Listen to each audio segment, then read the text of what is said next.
நதிக்கு நடுவுல ஒரு ஊர் இருந்தது, கோவிந்தபூர். அந்த ஊரு பக்கத்துலயே ஒரு பெரிய காடு இருந்தது. ஜனங்கள் என்ன பேசிப்பாங்கன்னா, அந்த காட்டுக்குள்ள ஒரு பயங்கரமான சீத்தா இருக்கு. அந்த சீத்தா அதுக்கு தேவையான நேரத்துல எல்லாமே மனுஷனாக மாறிடும். அப்புறம் ஊரு ஜனங்களை சாப்பிட்டுடும். இன்னொரு பக்கம் அந்த காட்டுக்குள்ள ஒரு பேய் இருந்தது. அந்த பேய் ஒரு அழகான பொண்ணாக மாறிடும். அப்புறம் அந்த ஊருக்குள்ள இருந்த ஜனங்களை அது சாப்பிட்டுடும். ஒரு நாள் இல்ல ஒரு நாள் எல்லா பெண்களுக்கும் கல்யாணம் நடக்கும். எனக்கு ஒரு நாள் கல்யாணம் நடந்தா ரொம்ப நல்லா இருக்கும்ல. என் கனவே அதுதான். அப்ப ரொம்ப சந்தோஷமா இருக்கும். அவ ஒரு அழகான பொண்ணாக மாறி அவ அந்த ஊருக்குள்ள நடந்து போய்கிட்டு இருப்பா. அப்ப மனுஷனாக மாறி அந்த சீத்தா அங்கேயே ஒளிஞ்சிருந்து பாத்துட்டு இருக்கோம். ஆ இப்ப நான் ஒரு வேட்டைக்காரனா மாறுறதுக்கான நேரம் வந்துருச்சு. அப்ப அவளோட ரூபத்தை மாத்திக்கிட்டு ஊருக்குள்ள நடந்துட்டு இருந்த அந்த பேய அந்த சீத்தா பாக்குறான். இவ்ளோ அழகான ஒரு பொண்ண நான் என் வாழ்க்கையில இது வரைக்கும் பார்த்ததே இல்ல.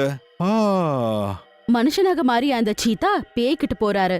அழகான பொண்ண மாறிய பேய் அவனை பாக்குது. 2 பேரும் பாத்துக்கிட்டு லவ் பண்றாங்க. நீ ரொம்ப அழகா இருக்க. உன்னோட பேர் என்ன? என் பேரு ரூபா. ஆ, உங்க பேரு? என்னோட பேரு வீர். நீ என்ன கல்யாணம் பண்ணிக்கிறியா? அவ்வளவுதான், வேற என்ன? கல்யாணம் ஆன உடனே பேயோட மனசு ரொம்ப சந்தோஷமா இருக்கு. அதுக்கப்புறம் அவங்க 2 பேரை போய் கல்யாணம் பண்ணிக்கிறாங்க. அதுக்கப்புறமா அந்த சீதா பொண்டாட்டிய அவனோட வீட்டுக்கு கூட்டிட்டு போகுது. வீர், உன்னோட வீடு ரொம்ப அழகா இருக்கு. இது பெரிய மஹல் மாதிரி இருக்கு. ஆமா, இன்னையில இருந்து இனிமே இது உன்னோட வீடு. இப்படி அவங்க 2 பேரும் கல்யாணம் முடிஞ்சு ரொம்ப சந்தோஷமா இருக்காங்க.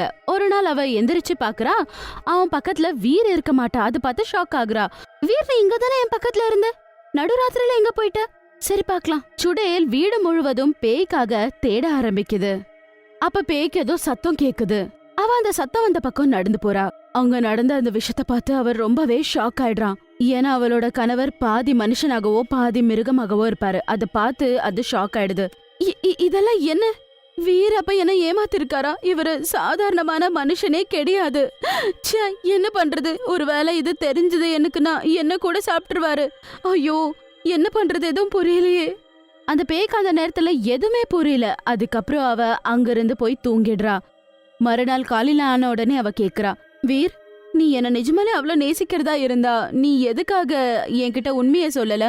நீ உன்னோட ரூபத்தை மாத்த முடியும் அப்படின்னு சொல்லி நீ ஒரு மனுஷனை சாப்பிடுறத கூட நான் பார்த்தேன். அப்படியா? நீ கடைசியா கண்டுபிடிச்சிட்டியா? நான் ஒரு மிருகம்தான், மனித ரூபத்துல இருக்கேன். ஆனா சத்தியமா சொல்றேன், உண்மையா நான் உன்னை காதலிச்சிட்டு இருக்கேன். நீ என்ன நிஜமாலே நேசிக்கிறதா இருந்தா நீ ஒரு மனுஷனை சாப்பிடுறத தயவு செய்து விட்டுடு. இல்ல, ஒருபோதும் நான் அப்படி பண்ண மாட்டேன். நான் தினம் இந்த ஊர் மக்களை அடிச்சு கொன்னுகிட்டே தான் இருப்பேன்.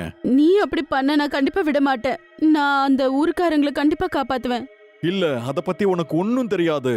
நான் சிறுத்த காட்டுல வாழ்ற மிருகம்னா எல்லாத்தையுமே நான் அடிச்சு சாப்பிடுவேன். ரூபா அவ சொல்றது ஒண்ணு கூட கேட்க மாட்டா. அதுக்கப்புறம் ஊருக்குள்ள போவா. அதுக்கப்புறம் ஊரு ஜனங்களுக்கு சொல்றா, வாங்க வாங்க, எல்லாம் வெளியே வாங்க. நான் உங்ககிட்ட ஒரு முக்கியமான விஷயத்த சொல்லணும். சீக்கிரம் எல்லாரும் வெளியே வாங்க. ரூபா சொல்றத கேட்ட உடனே ஊர்க்காரங்க எல்லாருமே அங்க வந்துடுறாங்க. என்னாச்சு? எதுக்கு இப்படி கத்திக்கிட்டு இருக்கீங்க?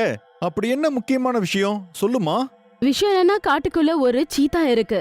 அது என்ன பண்ணுதுன்னா, ஊருக்குள்ள வந்து அது ஜனங்களை எடுத்துட்டு போய் எல்லாரையும் சாப்பிட ஆரம்பிக்குது. நீங்க எல்லாம் பத்திரமா இருக்கணும். நீங்க சொல்றதெல்லாம் நாங்க எப்படிமா நம்புறது? உன்னை நாங்க இந்த கிராமத்துல பார்த்ததே இல்ல. அப்படி இருக்கும்போது நாங்களா நீ சொல்றத ஏன் கேட்கணும்?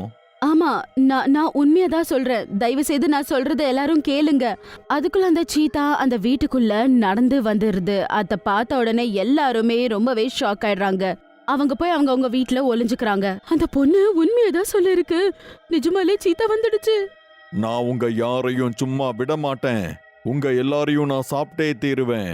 நீங்க எங்க ஒளிஞ்சிட்டு இருந்தாலும் சரி, உங்களால எங்கிட்ட இருந்து தப்பிக்கவே முடியாது. அப்புறம் என்ன, அந்த சீத்தா மனிஷோட கதை ஒடிச்சுக்கிட்டு வீட்டுக்குள்ள போகுது.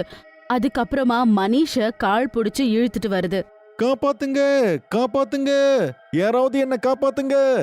சிறுத்தையே, என்ன விடு. அப்படி நான் உனக்கு என்னதான் கெடுதல் பண்ண? வாய மூடு, இல்ல நான் உன்னை இப்பவே சாப்பிட்டுருவேன். நான் ரொம்பவே பலசாலியானவன். என்னை விட பலசாலி இங்க யாருமே இல்ல. நான் இங்க தினமும் வருவேன். அப்படி வந்து ஒவ்வொருத்தங்களையா நான் சாப்பிட்டுருவேன். அவனை விட்டுடு, இல்லனா நல்லா இருக்காது. நீ என்னோட மனைவி. புருஷனுக்கு எதுவுமே ஆகக்கூடாதுன்னு தான் பொண்டாட்டி எப்பவும் நினைக்கணும். இவங்க 2 பேரும் புருஷ பொண்டாட்டி அப்படின்னு சொல்லி ஊர்க்காரங்களுக்கு தெரிஞ்சிடுது. அட கிராமத்தாட்களே, இவங்க 2 பேரும் புருஷன் பொண்டாட்டியா இருக்காங்க. எனக்கு என்ன தோணுதுன்னா இது இவங்க 2 பேரோட நாடகம்னு தோணுது. ஒருத்தர் வந்து வலையில சிக்க வைக்கிறாங்க, இன்னொருத்தங்க வந்து கொன்னு நம்மள அப்படியே சாப்பிடுவாங்க. இந்த ஊர்க்காரங்க நான் சொல்றது நம்பவே மாட்டேங்கறாங்க. வீர் அந்த மனுஷனை எப்படியாவது சாப்பிட்டுருவான், நான் ஏதாவது பண்ணி ஆகணும் அப்படின்னு சொல்லி அது பேயாக மாறிடுது. சாதாரணமான ஒரு பெண் ரூபத்துல இருந்து பேயா மாறிடுது. அத பார்த்த உடனே வீர் கூட அந்த மனுஷோட காலை விட்டுடுறான். நீ நீ நீ ஒரு பேயா? அப்படின்னா இவ்ளோ நாள் நீ என்ன ஏமாத்திட்டு இருந்திருக்கியா? என்கிட்ட போய் சொல்லியிருந்தியா?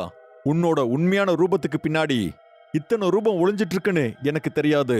நீ என்கிட்ட இப்படி பண்ணது நல்லதே கிடையாது.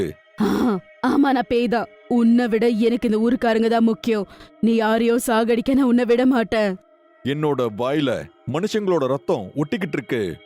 மனுஷங்களோட மாமிசத்தை விட சுவையானது வேற எதுவுமே கிடையாது. சீதா பேய் விட ரொம்ப ஸ்ட்ராங்கா இருந்துச்சு. அது ஒரு வீட்டுக்குள்ள போய் 5 வயசு ஒரு குழந்தைய தூக்கிட்டு வந்துடுது. என் குழந்தைய தயவு செய்து விட்டுடு சீதா, என் குழந்தைய விட்டுடு, யாராவது ஒன்னாகாதவனுக்கு நான் காப்பாத்துறேன். பேய் அந்த சீதா பின்னாடியே போகுது. அட, பிம்லா அக்காவோட பையனை காப்பாத்துறதுக்கு நம்ம எல்லாரும் ஒண்ணு சேர்ந்து போகலாம். வாங்க எல்லாரும் காட்டுக்கு.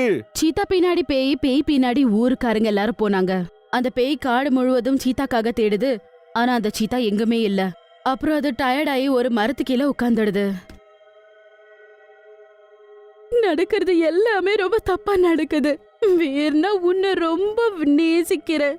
எனக்கு நல்லாவே தெரியும் வீர் உனக்கு கூட என்ன ரொம்பவே பிடிக்கும் அப்படின்னு சொல்லி.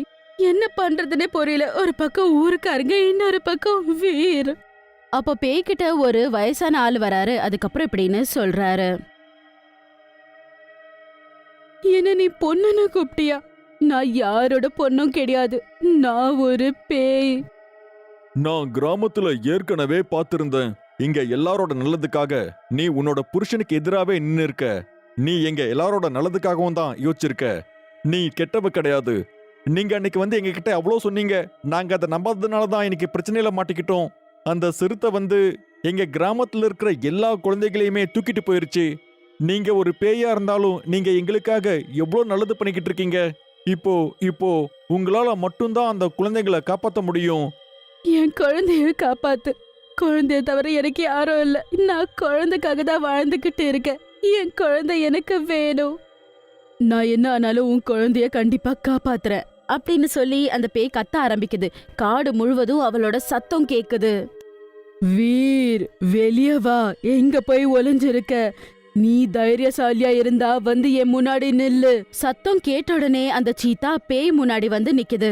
முன்னாடி வந்த உடனே சீதா மற்றும் பேய் 2 பேரும் ஒருத்தர் பார்க்க ஆரம்பிக்கிறாங்க. பேய் சீதா முன்னாடி அழகான பொண்ணா மாறி நிக்குது. நீ நிஜமாலே என்ன நேசிக்கிறதா இருந்தா ஜனங்களை சாகடிக்கிறத விட்டுடு. நீ அந்த மாதிரி பண்ணினா நம்ம 2 பேரும் அப்புறமா ரொம்பவே சந்தோஷமா வாழலாம். உன்னை நான் எப்ப பார்த்தாலும் உன்னை தவிர நான் வேற எதையுமே பார்த்தது கிடையாது. நான் உண்மையாவே சொல்றேன். நான் உன்னை ரொம்ப அதிகமா காதலிச்சுக்கிட்டு இருந்தேன். அதனாலதான் மனுஷங்களை கொல்றதையே நான் விட்டுட்டேன். அதெல்லாம் நம்மளோட காதலுக்காக மட்டும்தான். வேணும்னா அங்க பாரு.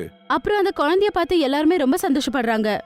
குழந்தை ரொம்பவே சேஃபா இருந்துச்சு. விமலா அவளோட பையனை பார்த்த உடனே போய் கட்டி பிடிச்சுக்கிறா. இன்னொரு பக்கம் ரூபா கூட சீதாவை கட்டி பிடிச்சுக்குது.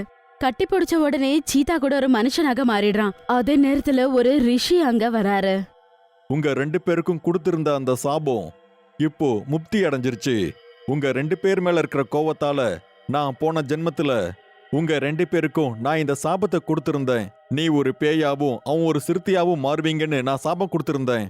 அந்த பேய் அதோட அழகை நினைச்சு ரொம்பவே பெருமைப்பட்டுக்கிட்டு இருந்தது. அப்புறம் சிறுத்தை அதோட பலத்தை நினைச்சு பெருமைப்பட்டுக்கிட்டு இருந்தது. அப்படி இருக்கும்போது நீங்க 2 பேரும் ஒரு நாள் என்னோட தியானத்தை நீங்க கலைச்சிட்டீங்க. எனக்கு ரொம்ப கோவம் வந்து உங்க 2 பேரையும் நான் சபிச்சிட்டேன். நீங்க 2 பேரும் பண்ண நல்லதை பத்தி யோசிச்சு உங்களோட சாபத்துல இருந்து நான் உங்களை விடுவிக்கிறேன். அப்புறம் நீங்க சுதந்திரமா இருக்கலாம். இனிமே நீங்க எப்பவுமே பேயாவும் சிறுத்தையாவும் மாறவே மாட்டீங்க. வீர் மற்றும் ரூபா ரொம்பவே சந்தோஷமாக அவங்க வாழ்க்கைய ஆரம்பிக்கிறாங்க.